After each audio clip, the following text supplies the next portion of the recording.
അതെ, കേരള വിരുദ്ധ നിലപാടാണ് BJP പൊതുവെ സ്വീകരിക്കുന്നത്. കേരളത്തിലെ BJPക്കാരും കേരളത്തിനെതിരായ നിലപാട് സ്വീകരിക്കുന്നവരാണ്. കാരണം മാനവ വികസന സൂചികയിൽ ഏറ്റവും മുൻപന്തിയിൽ നിൽക്കുന്ന ഇന്ത്യയിലെ സംസ്ഥാനം കേരളമാണ്.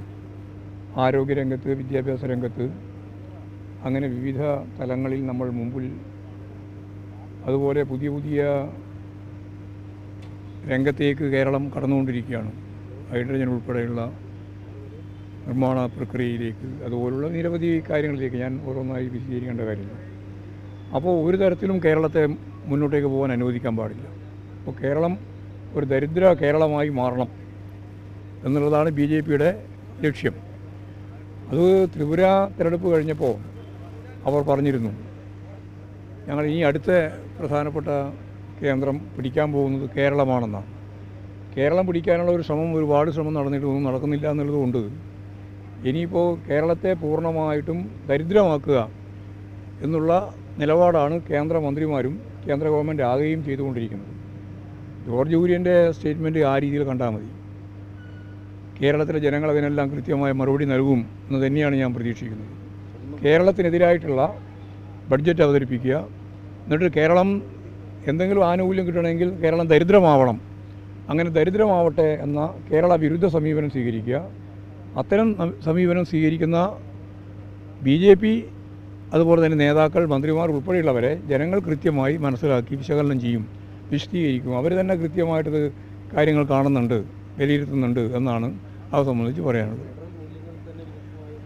ഒരു സംശയമില്ലല്ലോ, ഫെഡറൽ സംവിധാനത്തെ പൂർണ്ണമായി തകർക്കുന്ന ഏകാധിപത്യത്തിലേക്കും മതനിരപേക്ഷതക്കെതിരായിട്ടുമുള്ള ഭരണഘടനാ വിരുദ്ധമായ നിലപാടാണ് സ്വീകരിച്ചുകൊണ്ടിരിക്കുന്നത്. ഇന്ത്യൻ ഭരണഘടന അവർ അംഗീകരിക്കുന്നില്ല, മുമ്പേ അംഗീകരിക്കുന്നില്ല, ഇനിയും അംഗീകരിക്കില്ല എന്ന് അവർ പരസ്യമായി പറഞ്ഞിട്ടുള്ളതാണ്. അതെ, അതാണ് കാര്യം. അതായത് പ്രധാനമന്ത്രി ഉൾപ്പെടെ എല്ലാവരും വരികയും സന്ദർശിക്കുകയും കാണുകയും എല്ലാം ചെയ്തിട്ടും വയനാട് ദുരന്തത്തിന് ഒരു തരത്തിലുള്ള ആശ്വാസ നടപടിയും സ്വീകരിക്കില്ല എന്ന ഉറച്ച സമീപനമാണ് കേന്ദ്ര ഗവൺമെൻറ് എടുത്തുകൊണ്ടിരിക്കുന്നത്. കേന്ദ്ര മന്ത്രിയായിരുന്നവർ പറഞ്ഞത് നമുക്കെല്ലാവർക്കും അറിയാലോ. വയനാട് ദുരന്തമൊന്നും പറയുന്നതിലൊന്നും കാര്യമില്ല, 2-3 വാർഡ് കുറച്ച് ആൾ മരിച്ചുപോയി എന്ന് മാത്രമേ ഉള്ളൂ എന്ന് മുരളീധരൻ ഇവിടെ പറഞ്ഞാണ്. അതാ കാര്യം. ഇത്തിരി മതി. സമർപ്പിച്ചോട്ടെ, ആയിക്കോട്ടെ, കേസ് തീരട്ടെ. അതിന് ഇപ്പം നമുക്കെന്താ കുഴപ്പം? ഒരാൾ പ്രഖ്യാപിച്ചു എന്നുള്ളതുകൊണ്ട് മാത്രം കാര്യമില്ല. അത് കോടതിയല്ലേ കൈകാര്യം ചെയ്യുക, കോടതി കൈകാര്യം ചെയ്യട്ടെ. അതേ ആർക്കെതിരായിട്ടും കോടതിയല്ലേ കൈകാര്യം ചെയ്യേണ്ടത്. കോടതി കൈകാര്യം ചെയ്ത് വരട്ടെ. ഞങ്ങൾ മുമ്പേ പറഞ്ഞില്ലേ, കോടതിയുടെ നിലപാട് സ്വീകരിക്കട്ടെ, അപ്പോൾ നമുക്ക് അറിയിക്കാം.